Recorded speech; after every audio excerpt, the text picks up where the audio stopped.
आपने कहा था कि चाहे समय हो धन हो वो भगवान के लिए करो। इसी से संबंधित मेरी एक जिज्ञासा निकली है कि द्वादश वर्षीय कोर्स में मैं पूछपाछ स्वामी जी का इष्टोपदेश का स्वाध्याय कर रहा हूँ। उसकी 16 नंबर गाथा में एक आया है त्याग। आप बता देता हूँ, मैं खुद ही बता देता हूँ। हाँ, बहुत बार ये प्रश्न आया। तो जब मैं दान की बात करता हूँ तब लोग वहीं जाते, यानी हजारों श्लोकों में संसार के गृहस्थियों ने वही श्लोक पकड़ा।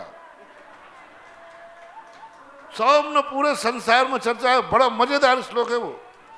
उसमें लिखा है जो दान के लिए कमाता है वह नहाने के लिए कीचड़ लगा रहा है। यही ना, यही बात कर रहे हैं। हाँ, तो वहां ये नहीं लिखा दान के लिए कमाता है। जो व्यक्ति कमाता नहीं है और दान के लिए मात्र कमाता है वो, लेकिन जो कमा रहा है उसमें दान देना चाहिए, ये निषेध नहीं है।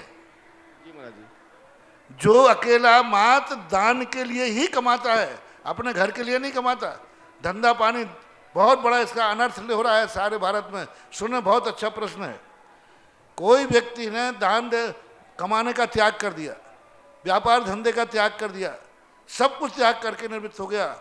अब वो कह रहा है कमाना तो पड़ेगा, दान देना है। तो वो दान देने के लिए कमाता है तो वो पाप के लिए मना किया उन्होंने। लेकिन जो बोले नहाना है, कैसे नहाऊं, मम्मी ने मना कर दिया, तू क्यों नहा रहा है, तो वो गया तो धूल लगा के आ गया। तो उसने नहाने के लिए कीचड़ लगाया। वहां ये नहीं गया कि कीचड़ लग गया हो तो मत नहाना। जय हो, जय हो। नहाने के लिए कीचड़ लगाना और कीचड़ लग गया हो सो नहाना। तो वहां ये कहा यदि तुम कमा ही रहे हो, कमाओगे ही, तो फिर दान देना ही चाहिए। और कमाना बंद कर दिया है। यदि कोई मेरे से पूछे महाराज मैं आज से व्यापार धंधा छोड़ता हूं लेकिन फिर मैं दान नहीं दे पाऊंगा, तो मैं कहूंगा दान देना जरूरी नहीं, व्यापार छोड़ दो। लेकिन जो कहता महाराज व्यापार धंधा तो करूंगा, आप दान का त्याग करा दो, तो वो निकृष्ट व्यक्ति है जो दिन भर कीचड़ लगाता है और बिना नहाए सो जाता है। जो कीचड़ लगा रहा है और नहाता नहीं है, उसकी हालत क्या होगी। आगम में कहा यदि कीचड़ लग गया है तो जरूर नहाना।